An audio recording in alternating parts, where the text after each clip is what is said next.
if you did.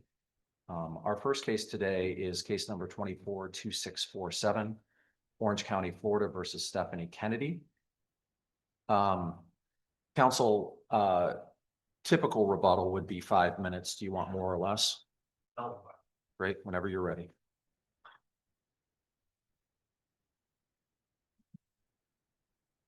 Good morning, Your Honors, and may it please the court. My name is Derek Angel, and I represent Orange County in this appeal from an order denying a motion for summary judgment that asserted entitlement to sovereign immunity. This court has jurisdiction under Rule 9.130, and standard review is de novo. First, I thank the court for entertaining oral argument in a non-final appeal. I know that's a rare privilege. Sovereign immunity is the rule, it is not the exception. In this case, every way you look at the theories of negligence, you ultimately are challenging discretionary decisions made by Orange County personnel who have been charged, delegated with discretion to make the decisions that they did. I think the summary, I think the sovereign immunity substantive question is really interesting in this case. But the first thing I want to ask you about is that it appears from the order on appeal that the trial court made alternative holdings. You've got the fact that this is operational, which gets to the substance of sovereign immunity. And then you've got the notion that there might be multiple policies in effect and that there would be a genuine issue of material fact as it relates to those policies.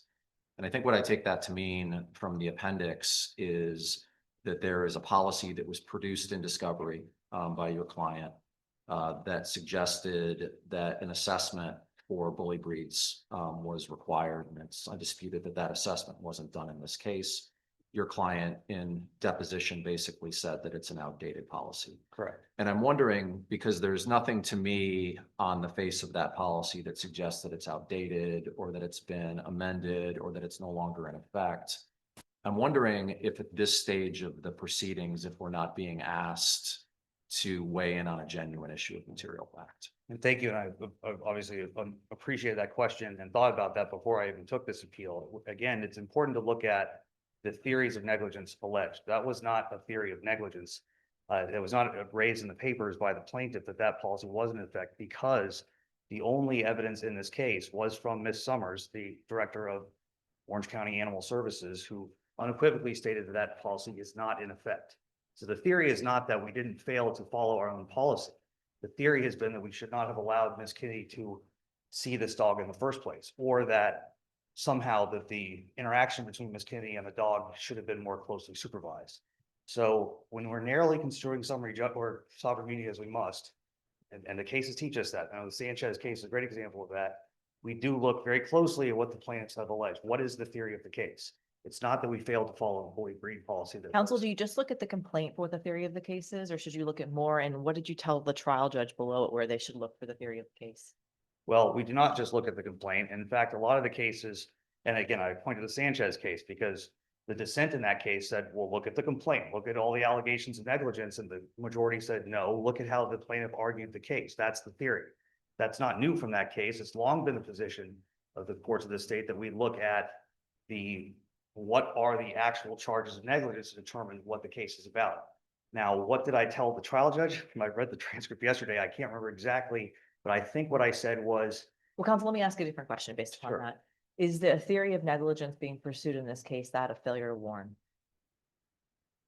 Well, it's an unusual theory. I think the theory that may be part of it. I don't think it was articulated that way. I think it was the theory is which she shouldn't have seen this dog. They should have vetted the dog prior to the interaction, or they should have supervised it.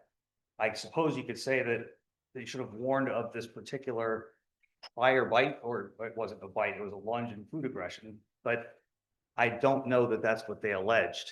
If it's a failure to warn allegation, why is that not operational? Well, because the decision to make the dog available is the discretionary decision. Well, first of all, we have to understand there would be a question of fact, even if there's something wrong with this dog. That's another important part of this case. Ms. Summers testified, and she is the one in charge of the entire facility, and she is the expert that the county has appointed for this role, said that we cannot make meaningful behavioral evaluations of animals when we bring them in. That's her job and her political decision to make that call. Doesn't that run afoul, though, of a separate policy that says that we're going to do it? I don't think there is a policy that says they're going to do it. Well, that gets back to my initial question. which is, aren't we weighing evidence at that particular point? I don't think so, because the only evidence, we're at summary judgment, we're not at motion dismiss like these other cases. Mhm. The only evidence is that policy is no longer in effect. Well, Remember, if I look at 1.510, and I think it's C1A, it talks about what can be proffered to go forward in the context of a summary judgment motion or response. And it says if you want to create or dispute an issue of genuine material fact, you can cite, quote, documents in the record. And then you look under that, and it sounds like if you're making an evidentiary challenge to say, like, for example, we shouldn't look at that because it's not evidence, or it's the only evidence on one side or the other, then you can object and say, hey, this couldn't be put into evidence if it ultimately went into a trial. But if I look at that, and I mean, the way that I was raised as a lawyer is if you're going to attach a document to a summary judgment motion, you authenticate it, you make it evidence somehow. But I don't necessarily know that the rule says that in this particular way that it's drafted. So I've got, on one hand, I've got a motion that attaches a deposition that says that this is an outdated policy. And then on the other hand, I have a response that attaches the policy that doesn't on its face show that it's outdated. well, just because on its face doesn't show it's outdated, I mean, I don't think they go back and stamp outdated on every policy. Let's not forget in discovery, they asked for all sorts of policies and we produced as many as we could. That's a Does- great question, counsel. This was produced in response to what request? The exact language of the RFP, I'd have to go back. Policies in effect at the time of the incident or all policies in the last 10 years? Frankly, I don't think the answer to that question was ever in this record. That's fair. Yeah, now it might be, and I don't know if they filed the RFP and we could go back and look at it. I'm certainly not prepared to answer that That's question. fair. I sit here. But either way, just because something produced in discovery, once the only evidence is that it's outdated, I think that is the only summary judgment record. I- But counsel, wasn't the entire policy, including the policy that the chief is speaking about, multiple sections, is exhibit 2 to your client's motion for summary judgment? Your client injected it into the matters before the court for summary judgment, didn't it? I wouldn't be surprised if I did. But again, that doesn't change what the evidence is. I mean, the evidence is that it's outdated. It's the only evidence. No reasonable fact finder, which is the test force, could say that that was in effect when the. And that's only evidence is that's a different argument. out. Let me go back to what Judge Nardello was asking, because I think it's a really interesting question as it relates to what frames how we view the issue in front of us on decisional versus operational. So I think what I understood you to say is that we're not just going to look at the operative pleadings, and you cite the third DCA case to basically suggest that we're going to look at the summary judgment record in this particular instance. The response, as I read it, says defendant Orange County, Florida breached that duty when they failed to control and handle the pit bull. Ms. Kennedy was not warned, advised, or made aware of the dangerous and vicious nature of the pit bull involved in this subject incident. And I'm struggling with how I don't read that as a failure to warn. Well, again, the problem is that there's an inherent fact that the pit bull was vicious, and also, this is the important part, that there's something wrong with adopting out a vicious pit bull. That is the critical discretionary point here. And look at the city of Austin case that I cited from earlier this year. That case is interesting. They apply a very different sovereign immunity scheme than we do, but it just underscores how political these decisions are with stray animals. In the city of Austin, the dog in that case had actually bitten a 7-year-old. It was then adopted out and bit another child, and they found sovereign immunity because the city of Austin had a no-kill policy. And so some people would say that a dog that has vicious propensities should just be straight up euthanized, or we should assess their character or whatever you might divine with an animal. But in Orange County, the dogs come in, they made a conscious decision not to do a behavioral assessment on intake. That's clearly in the record. And then they monitor the behavior, but they make the decision as a policy matter to continue to make these animals available. That's fair, counsel, but what about the fact that a failure to warn count does seem collateral to that? And I think you have a stream answer, and I'm interested to hear it about where we should freeze the question of negligence, but a failure to warn claim seems to say, yes, you made all these policy decisions, but you would have still owed me the duty to tell me so I could make a decision if I wanted to see that dog. But to tell you what, that's the problem. That this Warn dog of was what? food aggressive. But what does that even mean? I mean, that's my point. We're dealing with animals. Wouldn't it at a minimum mean disclose information you actually know? Well, so now we're at, I don't think so, and here's why. Because now what we're saying is we want, we're changing the policy here in a subliminal sort of way by saying that we now, before we allow anybody to look at any given dog, disclose the history of everything we know about the dog.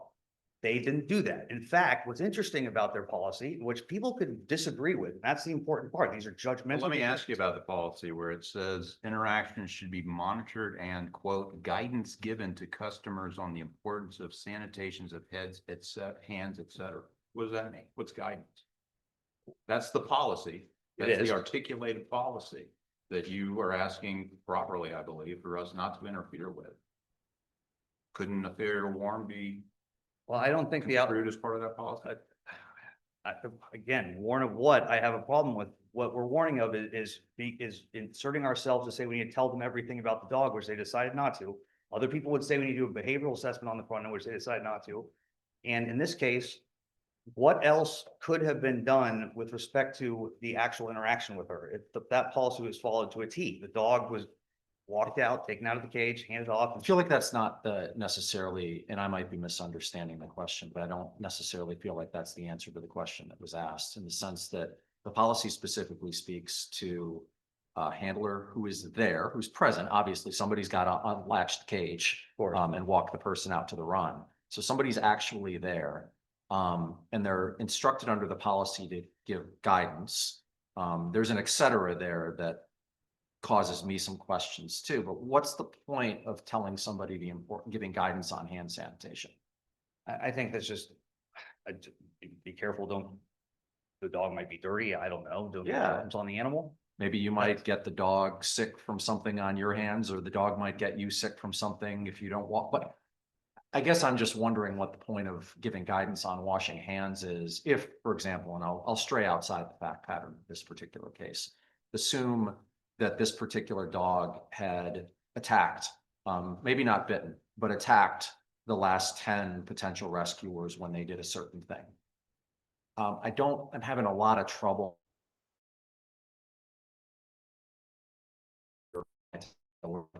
Potential rescuers do that one thing. See, that is exactly what this case right there is. How are we going to animals, right? Just because the animal has a bite history or a food aggression history.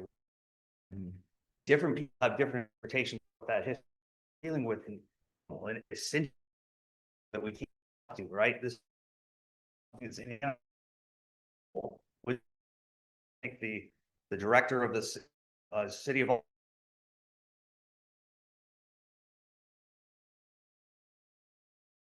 other people would say we need to disclose all this to potential adopter a house with a 3-year-old. Other people rehabilitation or whatever else, it's personality. And those are the political decisions I think that are implicated by this entire charge of negligence.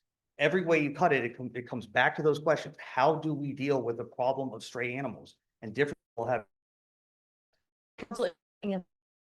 That was a decision not to have a warning policy. I don't know if there was a conscious decision not to have a warning policy. That's kind of a conscious, like a negative, proof Yeah. negative. But I do think it's clear that they made a conscious decision not to do a behavioral assessment before making it available, and that they only make behavioral assessments after something happens. That was also clear in the record. In this case, for example, Boyardee, the animal, after this incident was taken back to the behavioral assessor, who then they quarantined the dog. That's where they decide whether they're going to put it back out to the general population, or in this case, euthanize. If the bully breed assessment policy is in effect, or if there's a question as to that, then summary judgment was properly denied.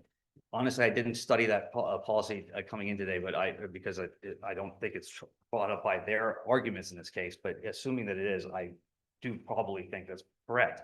However, I think that's going to the scope of review here, and I don't think there's anything in Rule 9.130 that says if we have jurisdiction to review an order granting summary or that asserts the entitlement of sovereign immunity, that we can't look at the whole order. I don't think it was correct for the judge to say that policy is in effect. The plaintiff has never argued that policy is in effect. That's important. That's critical. I never saw it in their response to the summary judgment. It was not brought up at the hearing. And if I don't think it was anyway, and it certainly wasn't in their answer brief. So But the judge did seem to put it in her order, correct? she did put it in her order. Did you have a duty to challenge that in your initial brief? I did challenge my initial brief. I certainly put in a footnote in. the Right, there's a statement. footnote. Yeah, Is that enough? I think so.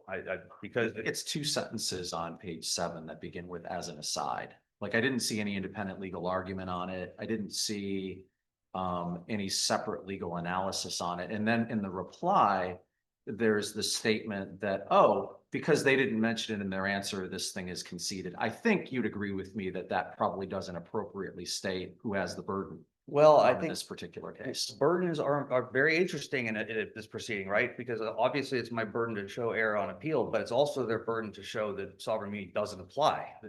There's some very interesting shifting burdens in a sovereign immunity appeal at this phase, at a summary judgment phase. I know there's a lot of federal case law that talks about this because they have a lot more history into these sorts of questions. But I think that when they do not make an argument that that policy applies, which they didn't, either in their answer brief nor in response to summary judgment, I don't think I have to disprove that because, again, it's their burden to show sovereign immunity doesn't apply on the front end.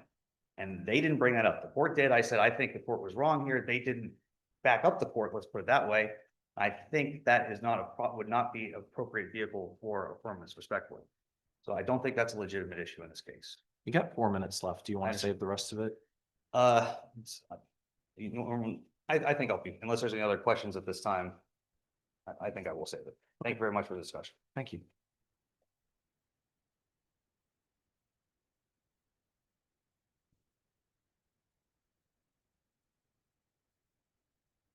Good morning, may it please the court. My name is Max Carrick, and along with Ms. Paige Stoudemire, we have the pleasure of representing Stephanie Kennedy in this appeal. Before I dive into it, I want to thank your honors for the opportunity to be here. It's rare to have first opportunities at this point in my career, so it's both an honor and a pleasure to appear before the three of you. As the court has gone into thus far, there's two real issues: whether or not this was an operational issue or involved that high level policy planning allocation type analysis, and then part two is the policies and whether or not there was a conflict in those policies. I want to start with the policies because that's, I think, the more simple approach.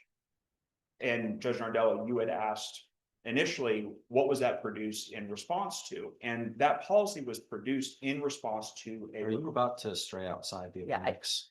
I probably I don't invited, think, I don't, but it's in the record. Is it in the record? yeah, it should be, your own. Yes, Do you know where? And if there is a place that we're missing, can you just get us a page number before you say what you're about to say?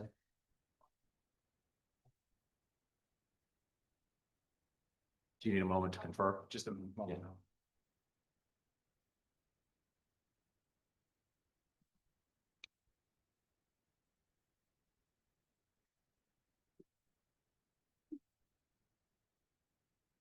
So Ms. Stoudemire's going to try and do that, and I'll, Great. without going outside of what we've talked about. Counsel, not to take you out of Sure. your framework that you Absolutely. have, but can you answer the question that we were just asking opposing counsel, which is, he makes the point that your side has never made an argument that the bully breed assessment policy applied at the time of this incident. Is that true? No, absolutely not. It was submitted in support, it was, their side filed it as part of the responsive documents and made it a part of the court file. And then the court made a decision upon that. Under Where one did you argue that in your response, though? to the initial brief, No, in your response to the motion for summary judgment. we did not. That was a determination that was made by the court based on the facts that were put before the court, which I think. Right, that's my question. Below, where did you argue to the trial judge that this bully breed policy was enforced? So that when she wrote an order which says we have a issue of fact still to decide, which is what policies are enforced at the time of this incident. Was It- there, go ahead. Sorry, Ryan, not meaning to cut you off. It was in our response to the motion for summary judgment, which I think I have handy.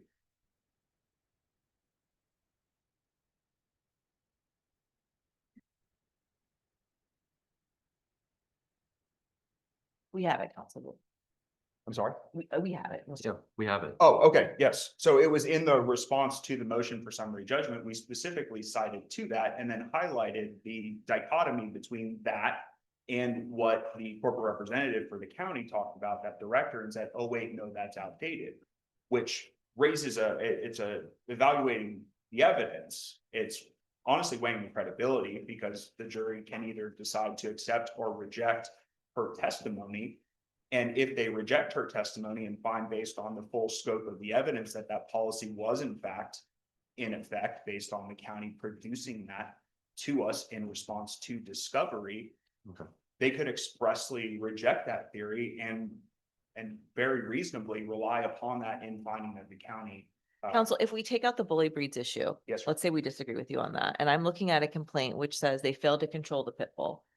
I don't understand that allegation, considering that your client had control of the pit bull. She was given the leash pursuant to a policy to take the dog around to a specific place and to see if this is a dog she wanted to adopt, right? So how did they fail to control the pit bull? So when we talk about control, it's not the exclusive actual physical control. There's control over the animal. The general possession is in the county possesses the animal. And in doing so, they have that duty to exercise control over the dog in a reasonable manner.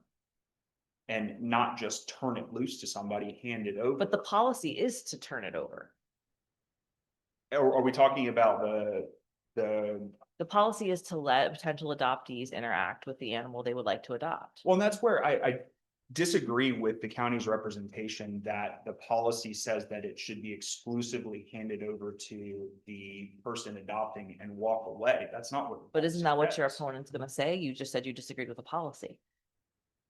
No, I agree with their representation of the policy. I think the strict reading of the policy does not say that the dog should be handed over and that the person for the county should absolve themselves. It actually says quite the opposite. And Judge White brought it up and Judge Traver touched on it as well and said that based on their policy, if we're following to the letter, as counsel suggests, that these interactions should be monitored and guidance given. And I know that there was some attention drawn to that, et cetera. And I think that et cetera is important when taken in conjunction with the should be monitored and guidance given, especially when we add in the knowledge that the county possessed that 9 days prior to this incident, that this particular dog had exhibited aggressive behavior. Can I go back to Judge Nardella's question, though? I don't necessarily know if we're just looking at the allegation in your complaint, which is a very simple failure to control allegation, how we can read a failure to warn.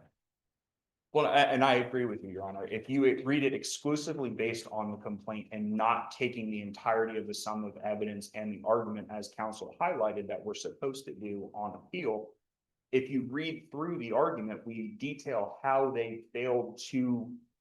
Where does that come from, though? You know, typically when we go to trial, what you can argue in trial is cabined by your pleadings unless it's done by consent. Is that a fair statement? Yes, Your Honor. So are you suggesting that you could stray outside the pleadings in the context of the summary judgment record by, and I think it's pretty clear that you argued failure to warn in your response to the summary judgment motion. Are you suggesting that you can stray outside the bounds of the pleadings by consent in the summary judgment framework? In other words, if he's wrong, and we only look to the complaint, can you win this appeal? Absolutely, Your Honor. It goes to that. Let me finish my question, Okay. because I think you're gonna go to alternate grounds like you did with Judge Nardella, Yes. which is failure to control. But if we look at this solely under a failure to warn umbrella, and you don't mention that in your pleadings, and he's wrong about us being able to look at the response to the summary judgment motion, where does that leave you? So our complaint sets forth that there was a failure to control and then allowing the interaction. And I agree. I think what the court is saying is that allowing to interact is kind of vague and not very concrete, and expressing that failure to warn. Well, I think what you said is that it doesn't, and I think I agree with you. Yeah. That a failure to control is not a failure to warn. And then my question just becomes, well, if this is a failure to warn case, and let's say for the sake of my question, that the only way that you win is on a failure to warn analysis, where does that leave? I would agree with Your Honor that based on the strict reading of the pleadings, that there is not a failure to warn count pled. Now, again, I know where you want staying away from the counter argument, that folds into the control. How do you control the animal in light of the knowledge that you have? And it's not necessarily a failure to warn, but it's a failure to act reasonably and exert specific controls based on that knowledge that you have, that you possess. In that there's additional precautions you can take in exercising this animal. This Boyardee could have been placed in a muzzle, the opportunity presented to Ms. Kennedy, okay, you know, you've had some time with us, do you want to take the muzzle off? There are certain things that the county could have, and our position is arguably should have done to control the potential aggressive nature of this dog, which is our position would be subsumed within that failure to control count that we did allege in the complaint.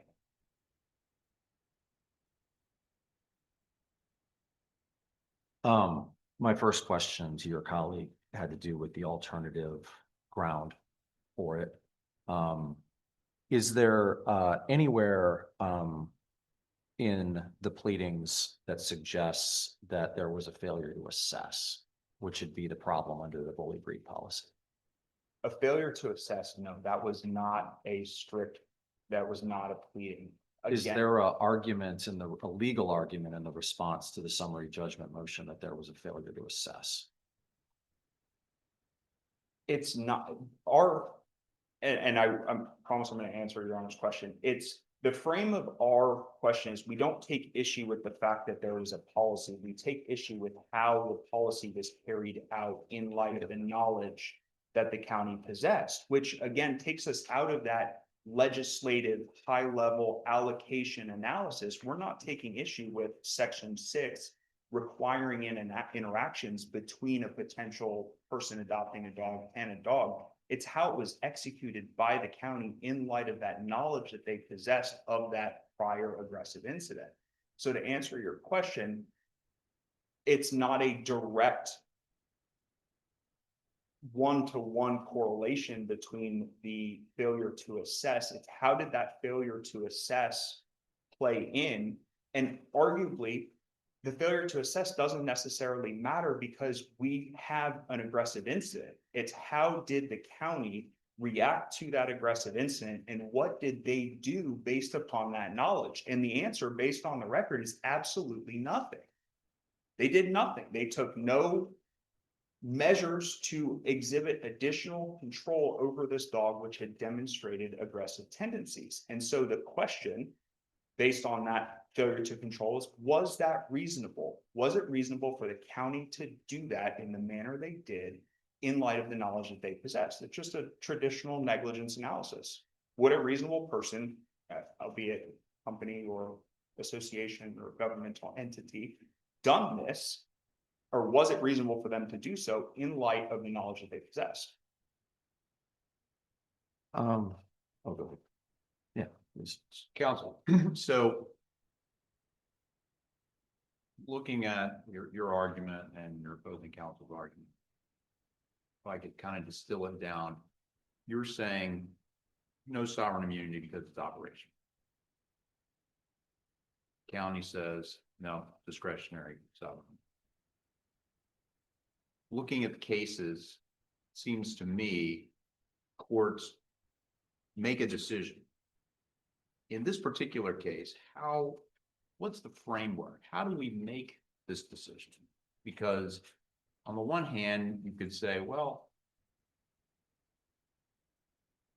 depending on the argument, you could always frame something to be discretionary. But on the flip side, with a different argument, you could always frame something to be operational. And that's a concern. Would you agree? Absolutely. Because we're dealing with sovereign immunity, which Absolutely. the policy of that separation of powers. So if we're struggling with that, how to draw this line, at what point is it appropriate? Meaning we don't see that this is a separation of powers infringement on the other branches. How are we what's the analytical framework? So there's the official analytical framework, which is the 4-part test. And then there's what I call the allocation versus execution analysis. They're largely the same. Mine is just way more distilled. But the formal framework is the commercial carrier versus Indian River analysis, where you've got those four parts that you go through and both the defense and, or I'm sorry, the county and in our response, we went through and assessed each one of those. And, but what that essentially boils down to is, did it fall under the governmental entity allocating funds or people, or did it involve a specific expertise? Did the decision go to that, or was it in carrying out a policy?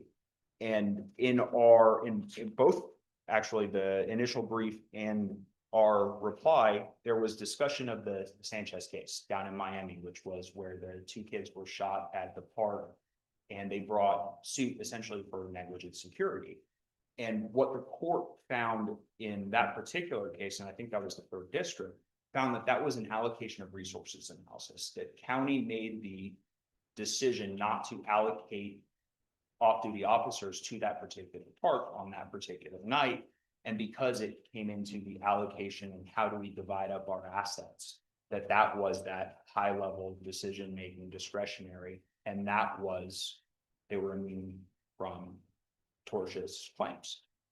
Then we've got the alternative, or I'm sorry, the city of Daytona Beach case also follows that same kind of analysis, but there they dug a little bit deeper and talked about if it's the firefighters in putting out a fire, that say they shoot a water cannon and it blows through a window and in blowing through a window destroys something behind it, that falls within their expertise, that they are fighting fires and that's how that's supposed to go. Can I ask a higher level question? Sure. You know, the four-part test talks about acts, omissions, or decisions. What's the act, omission, or decision that you're saying is at issue here? Is not taking additional steps to protect not just Miss Kennedy, but whoever is interacting with this dog. So it's an omission. Yes. Okay. Yes, Your Honor. It's failing to take that next step to protect anyone interacting with this dog, even someone who works at the county, and make them aware of this prior aggressive incident. I feel like your colleague would say, and you very much seem to be missing each other in the briefs. I feel like your colleague might say, and I'll ask him about it, is that it's an act that, or a decision, in the sense that it's the act or decision on the part of the county to decide that in whatever circumstances, it's important for potential rescuers to have one-on-one interactions with the dogs that they might potentially rescue. So I think you guys might be talking past each other a bit, which is making it confusing for us. And I do agree. We don't take issue with the policy of them interacting. It's how it's carried out. And that takes it from the policy level to the operational. What are the steps that are taken, and are those steps reasonable? And that's where we meet, was this a operational failure in how this Section 6 policy mandating the interactions was carried out? The county says they did it by the letter. Our position is they didn't, and they violated their own policy. And I know that setting or internal policies doesn't necessarily set the standard for negligence. I think that's the Walmart case out of the fifth. But it certainly goes to whether or not there was negligence. And just reading the county's own policies, they didn't follow their own policy. There was no monitoring and guidance based on their testimony. They just handed this dog over to Ms. Kennedy and said, here you go. I want to switch you back to the alternative holding very quickly. My last question on it, I promise. Your colleague said that you've got on one hand unrebutted testimony that says that the policy is not in effect anymore, and on the other hand, you just have the policy. Could you address his no reasonable jury argument under the new 1.510 standard? And I How does that create an issue of material fact? I touched on that before. The policy was produced by the county. Oh, now's a good time to, yeah. Please.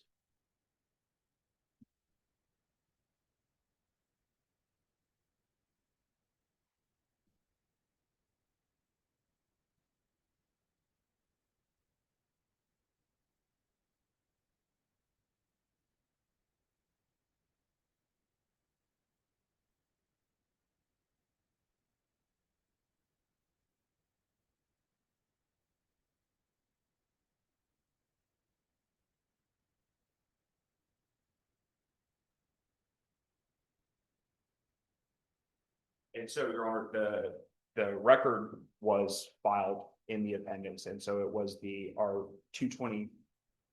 Or, Just the record itself, but not, it doesn't look to me, for example, that the underlying request for production was filed or answer to request for production. Response, I should say, to request for production. Is that fair? Because the freestanding document is certainly there, but I think the question was, why was that produced in response to what question? And I just don't see in our record anywhere where we have that. That was my question. It was the 22423 request to produce, which I'm looking at the appendix, which was filed.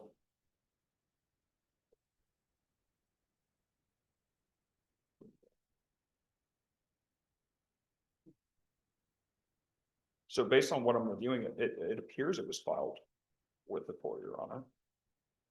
Yeah, I'm just looking for a record site.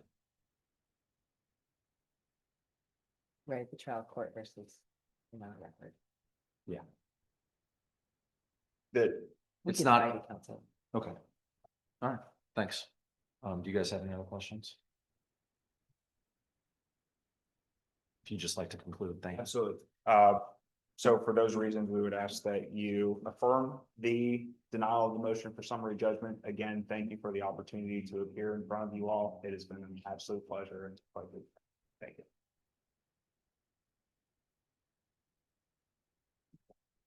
Thank you. I want to start, if I may, to answer Judge White's question about the framework and the higher level questions here. If you look at commercial carrier and read that entire case, that was decided not long after we enacted 768.28. And it was looking what all the other states had done following the Federal Tort Claims Act, which was 1946, and other states falling in line. And that's where we first get the planning versus operational. That came from the Supreme Court of California, actually. And even the Supreme Court, our Supreme Court said, those are just kind of guideposts. In every case, we're going to be looking at this case by case. They use that term. They also look at the Supreme Court of Washington, which is where those four prongs come from. They say, well, even these aren't determinative. So if all four point in favor of the government, we're probably immune. But if a couple point the other way, we have to look farther. So the way I look at all this, and this is, I'm going to read from, they quoted this law review article from University of Washington, 1956, but I think this answers a big part of the question here. And again, this is the context of we're challenging a discretionary decision, not a lack of maintenance or those sorts of claims. As we're in a subset of challenging a conscious decision by the executive. It's a lengthy quote, but here it is. It's one sentence. Liability cannot be imposed when condemnation of the acts or omissions relied upon necessarily brings into question the propriety of governmental objectives or programs. Here we go. Or the decision of one who, with the authority to do so, determined that the acts or omissions involved should occur or that the risk which eventuated should be encountered for the advancement of governmental objectives. Been very wordy, but the point is, as long as the person has been properly delegated discretionary authority under the executive branch tree that ultimately points in our case all the way straight to the mayor, then the courts are sitting as a supervisor of that if they are challenging that question.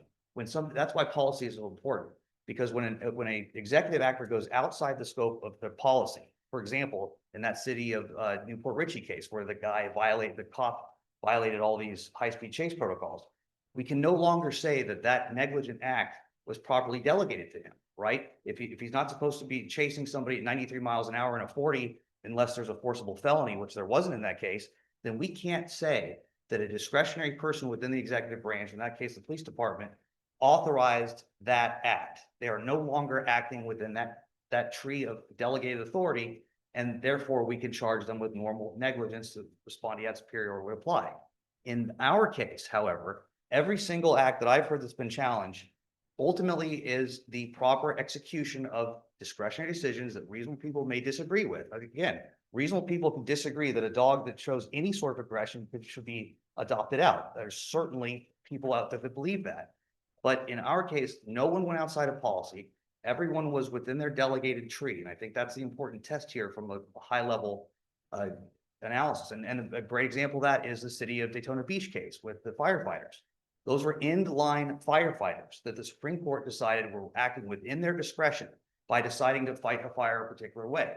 That doesn't mean that they are blanket immune, right? If they drop the hose and it sprays and hits something else, that's a mistake. A mistake would be operational negligence, right? And I think that's one way to look at these cases. When you're challenging a discretionary executive act, was there a mistake involved? Was there an error? That's an operational failure, right? We look at the Guglielmi case where the police dog was on patrol. Nobody intended for that dog to bite anybody. That was a mistake. You let the guy get in too close and failed to control the dog, and we have a bite, right? That wasn't intended by anybody, but what was intended was for him to be on patrol in the first place, and that was immune.